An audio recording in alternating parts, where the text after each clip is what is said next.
आमल की एकादशी के दिन भगवान विष्णु की विधि विधान से पूजा की जाती है। धार्मिक मान्यताओं के अनुसार आमल की एकादशी के दिन भगवान विष्णु की पूजा और व्रत रखने से मनोकामनाएं पूर्ण होती हैं।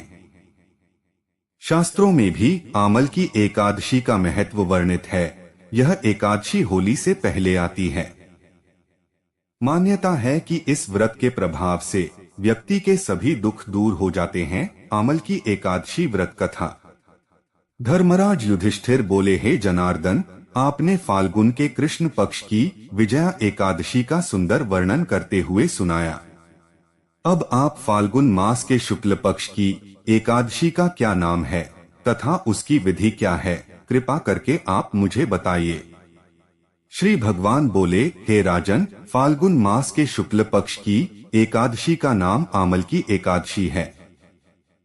इस व्रत के करने से समस्त पाप नष्ट हो जाते हैं तथा इसके प्रभाव से 1000 गौ दान का फल प्राप्त होता है। इस व्रत के करने से समस्त पाप नष्ट हो जाते हैं। हे राजन, अब मैं आपको महर्षि वशिष्ठ जी द्वारा राजा मांधाता को सुनाई पौराणिक कथा के बारे में बताता हूँ, आप इसे ध्यानपूर्वक सुने। राजा मांधाता बोले कि हे वशिष्ठ जी, यदि आप मुझ पर कृपा करें तो किसी ऐसे व्रत की कथा कहिए जिससे मेरा कल्याण हो। महर्षि वशिष्ठ बोले कि हे राजन, सब व्रतों से उत्तम और अंत में मोक्ष देने वाले आमल की एकादशी के व्रत का मैं वर्णन करता हूँ। यह एकादशी फाल्गुन माह के शुक्ल पक्ष में होती है।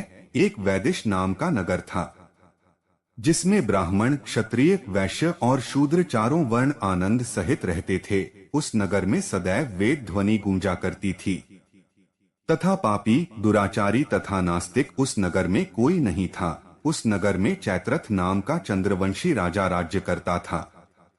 वह अत्यंत विद्वान तथा धर्मी था। उस नगर में कोई भी व्यक्ति दरिद्र व कंजूस नहीं था। सभी नगरवासी विष्णु भक्त थे और आबालवृद्ध स्त्री पुरुष एकादशी का व्रत किया करते थे।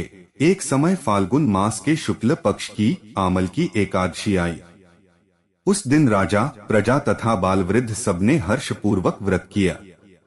राजा अपनी प्रजा के साथ मंदिर में जाकर पूर्ण कुंभ स्थापित करके धूप, दीप, नैवेद्य, पंचरत्न आदि से धात्री बटा आंवले का पूजन करने लगे और इस प्रकार स्तुति करने लगे, हे धात्री, तुम ब्रह्म स्वरूप हो, तुम ब्रह्मा जी द्वारा उत्पन्न हुए हो और समस्त पापों का नाश करने वाले हो। तुमको नमस्कार है। अब तुम मेरा अर्घ्य स्वीकार करो। तुम श्री रामचंद्र जी द्वारा सम्मानित हो। मैं आपकी प्रार्थना करता हूँ, अत आप मेरे समस्त पापों का नाश करो।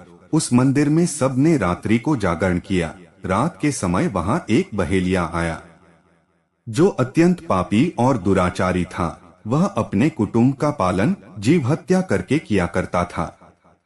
भूख और प्यास से अत्यंत व्याकुल वह बहेलिया इस जागरण को देखने के लिए मंदिर के एक कोने में बैठ गया और विष्णु भगवान तथा एकादशी महात्म्य की कथा सुनने लगा। इस प्रकार अन्य मनुष्यों की भांति उसने भी सारी रात जागकर बिता दी। प्रातः काल होते ही सब लोग अपने घर चले गए तो बहेलिया भी अपने घर चला गया। घर जाकर उसने भोजन किया। कुछ समय बीतने के पश्चात उस बहेलिये की मृत्यु हो गई, मगर उस आमल की एकादशी के व्रत तथा जागरण से उसने राजा विदुरथ के घर जन्म लिया और उसका नाम वसुरथ रखा गया। युवा होने पर वह चतुरंगिनी सेना के सहित तथा धन धान्य से युक्त होकर 10,000 ग्रामों का पालन करने लगा। वह तेज में सूर्य के समान, कांति में चंद्रमा के समान, वीरता में भगवान विष्णु के समान और क्षमा में पृथ्वी के समान था। वह अत्यंत धार्मिक, सत्यवादी, कर्मवीर और विष्णु भक्त था। वह प्रजा का समान भाव से पालन करता था। दान देना उसका नित्य कर्तव्य था। एक दिन राजा शिकार खेलने के लिए गया। दैवयोग से वह मार्ग भूल गया और दिशा ज्ञान न रहने के कारण उसी वन में एक वृक्ष के नीचे सो गया। थोड़ी देर बाद पहाड़ी म्लेच्छ वहां पर आ गए और राजा को अकेला देखकर मारो मारो शब्द करते हुए राजा की ओर दौड़े। म्लेच्छ कहने लगे कि इसी दुष्ट राजा ने हमारे माता, पिता, पुत्र, पौत्र आदि अनेक संबंधियों को मारा है। तथा देश से निकाल दिया है, अतः इसको अवश्य मारना चाहिए। ऐसा कहकर वे म्लेच्छ उस राजा को मारने दौड़े और अनेक प्रकार के अस्त्र शस्त्र उसके ऊपर फेंके। वे सब अस्त्र शस्त्र राजा के शरीर पर गिरते ही नष्ट हो जाते और उनका वार पुष्प के समान प्रतीत होता। अब उन म्लेच्छों के अस्त्र शस्त्र उल्टा उन्हीं पर प्रहार करने लगे, जिससे वे मूर्छित होकर गिरने लगे। उसी समय राजा के शरीर से एक दिव्य स्त्री उत्पन्न हुई। वह स्त्री अत्यंत सुंदर होते हुए भी उसकी भ्रिकुटी टेढ़ी थी। उसकी आंखों से लाल लाल अग्नि निकल रही थी, जिससे वह दूसरे काल के समान प्रतीत होती थी। वह स्त्री म्लेच्छों को मारने दौड़ी और थोड़ी ही देर में उसने सब म्लेच्छों को काल के गाल में पहुंचा दिया। जब राजा सोकर उठा तो उसने म्लेच्छों को मरा हुआ देखकर कहा कि इन शत्रुओं को किसने मारा है? इस वन में मेरा कौन हितैषी रहता है? वह ऐसा विचार कर ही रहा था कि आकाशवाणी हुई, हे राजा, इस संसार में विष्णु भगवान के अतिरिक्त कौन तेरी सहायता कर सकता है? इस आकाशवाणी को सुनकर राजा अपने राज्य में आ गया और सुखपूर्वक राज्य करने लगा।